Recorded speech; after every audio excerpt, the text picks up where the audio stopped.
Everybody, welcome back. Doing another Marvel Future Revolution video. Got some updates for us in the maintenance. We got a new companion coming. I'm going to talk about a couple things that it seems like some people might have missed.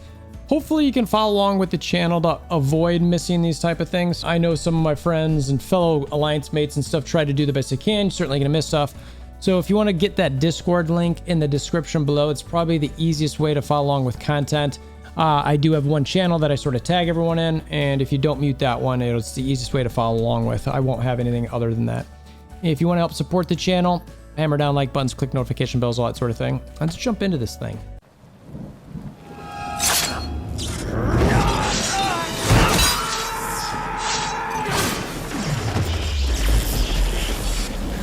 Bring me WolverThor!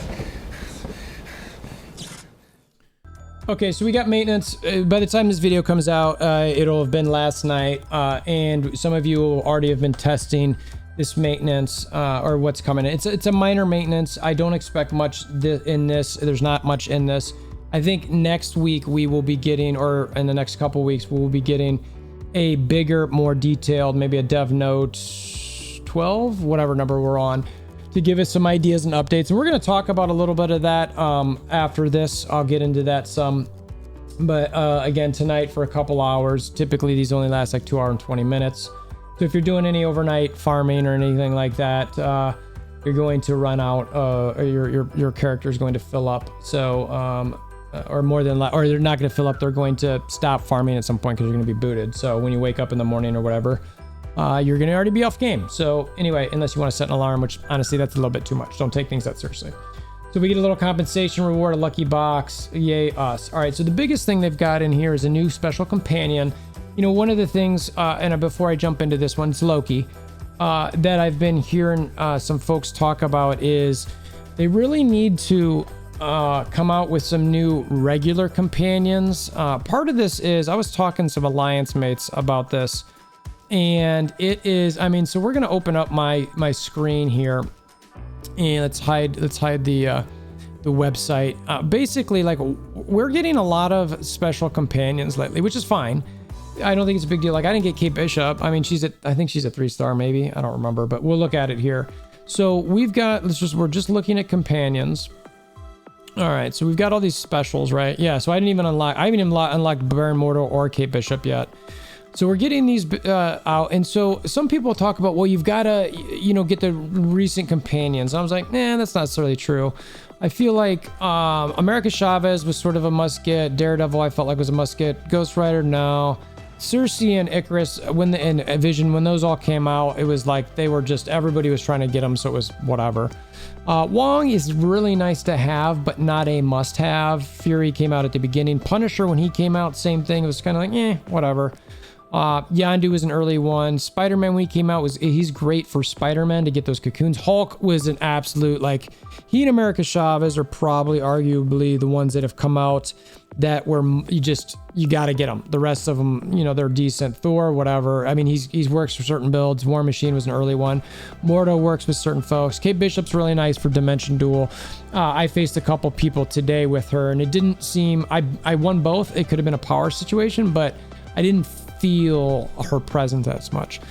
So what they've got in game, and the reason I'm talking about this is what they've got in game is all these companions. And when you do your alliance raids, when you're going in here and doing these alliance raids, we're on step 12, you get these rewards of these transcendence crystals. And what these matter for is when you get to 6-star companions. And I don't know if you remember, but when I was looking at this, I've got 3 5s and specials, and that's it. And if you look at this, how far off am I? I mean, I'm nowhere close to upgrading Thena. She's been around the longest. What was the other one? There's no way I spent a little bit to get him. How's he? Yeah, he's behind her by 40 shards. And the other one who I have is Ghost Rider, who I just got lucky on some pulls. And he's actually the furthest along, and I have 0 interest in making him 6 stars. So, I mean, I will for the stats, but none of these other ones are there. So, and then I look at rares.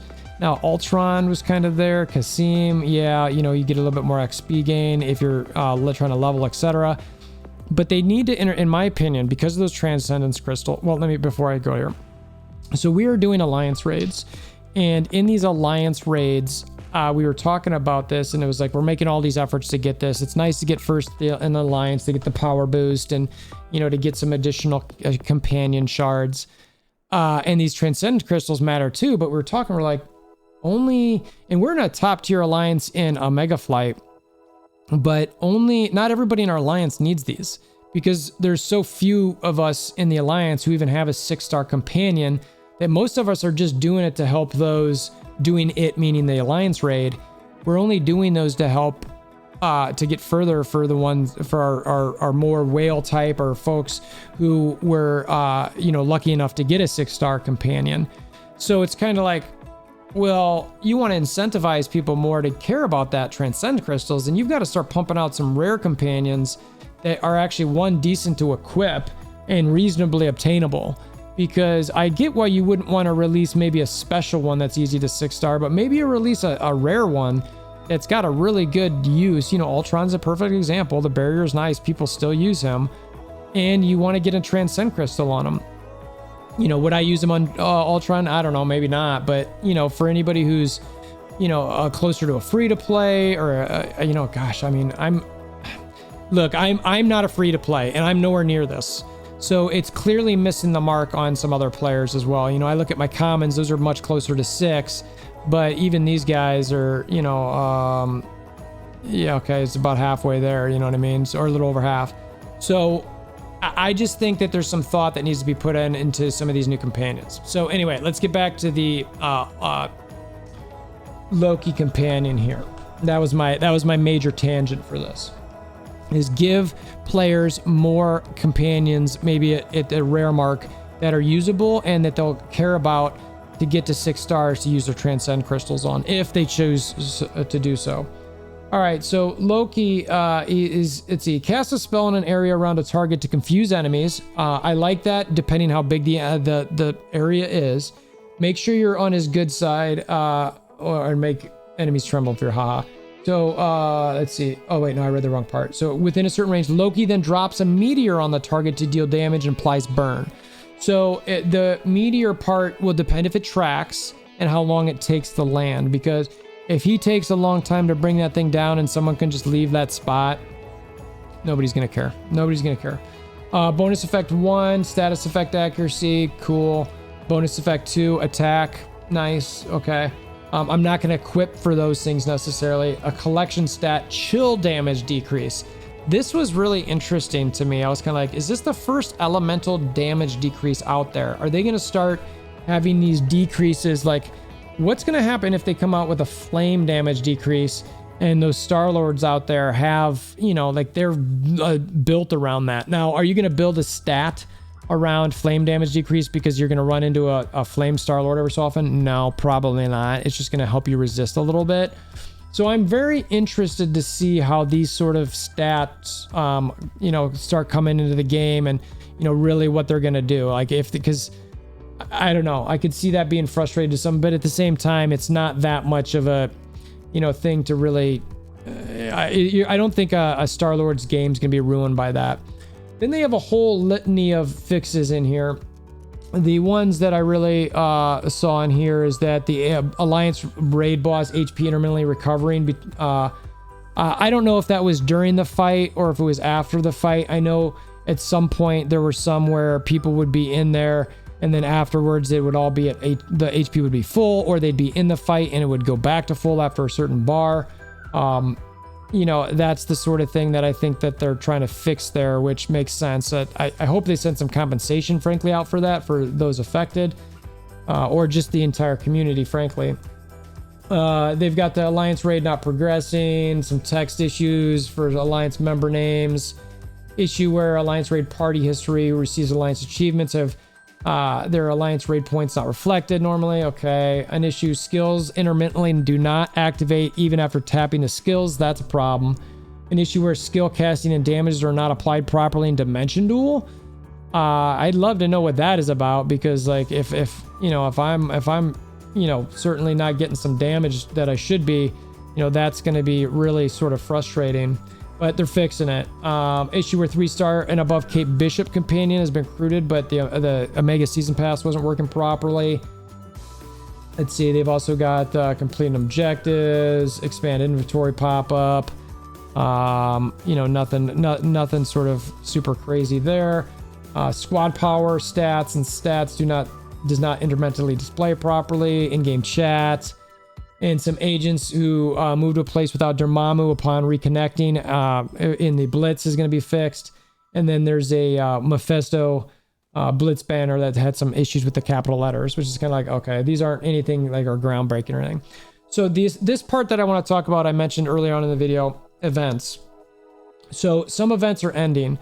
I did a video the other day about the 5-star costume event. If you missed out on that, you got to pay attention to events like this. I did try to do a video on the last day to get anybody who maybe have saved up or thought about it to let them know how good it is.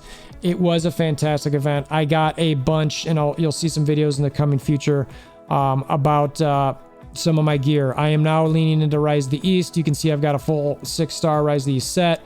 Stats aren't terrible. They're not perfect, but they're not terrible. I'd wish they'd be a little bit different, but you know, what are you going to do? I wish I'd have one more cooldown here and not 3 ult, but on Widow, 3 ult's not bad, you know, even though it still feels a little slow. But you know, and you can see all the other fodder that I've got 1, 2, 3, 4, 5, 6, 7, 8, 9 other pieces. I've got 9 nanos that I can put onto Rise of the East once I get the fodder. So, and right now, even with 2 nano, and actually you guys aren't seeing this, but here, let me show this real quick. So I was counting this in the background. You know, this is kind of what I got from that pull. And even these orange or these purples there, those are Rise of the East as well.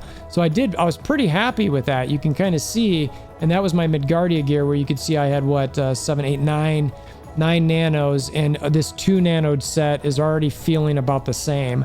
So the fact that I've got, you know, like I said, 1, 2, 3, 4, 5, 6, 7, 8, 9 nanos more that I can put onto the 2, so it's 11. That's going to feel like a really good set once I get the fodder. And I actually might wail for some of that fodder, honestly, just to get that Rise of the East going a little bit. Because, you know, why not? I just want to feel it out a little bit. And then, you know, depending how Scarlet Witch plays out, you know, there's some talk about witchcraft with her. So anyway, bringing that back up. So what I wanted to say is that I mentioned at the front end of the video, I tried to do the videos about these events to let you guys know. There was another event that was out there about a regional battle challenge that some folks missed. It was kind of a silent event. I tried to do a video on it. It was missed by some people. So, you know, sure, I joke at the end of my videos about sharing with your aunts, uncles, nieces, nephews, but honestly, share with your alliance mates. I try to do this stuff to share with people, you know, so that they see what's out there. Sometimes it's a, you know, bland video. Sometimes it's a super educational video that so you might learn something you're not. But, you know, if you share with your alliance mates, etc., they might know of something or learn something that they didn't know before. And frankly, if we all learn and get better in the game, I think we'll all enjoy it quite a bit more. So that's what I got on here. The event's ending, some new offers, obviously. Pretty simple video for the night. Loki coming, cool story. Don't miss those events. Don't miss those events. And, you know, hopefully those companions, they come out with something decent on it, because I know that, you know, we all kind of want something that's a little more 6-star. So anyway, I'm going to get in game, do some playing for the evening. Hopefully this video has been helpful. Like I already mentioned, hammer on like buttons, click notification bells, all that sort of thing. And until next time, I hope you have a wonderful day.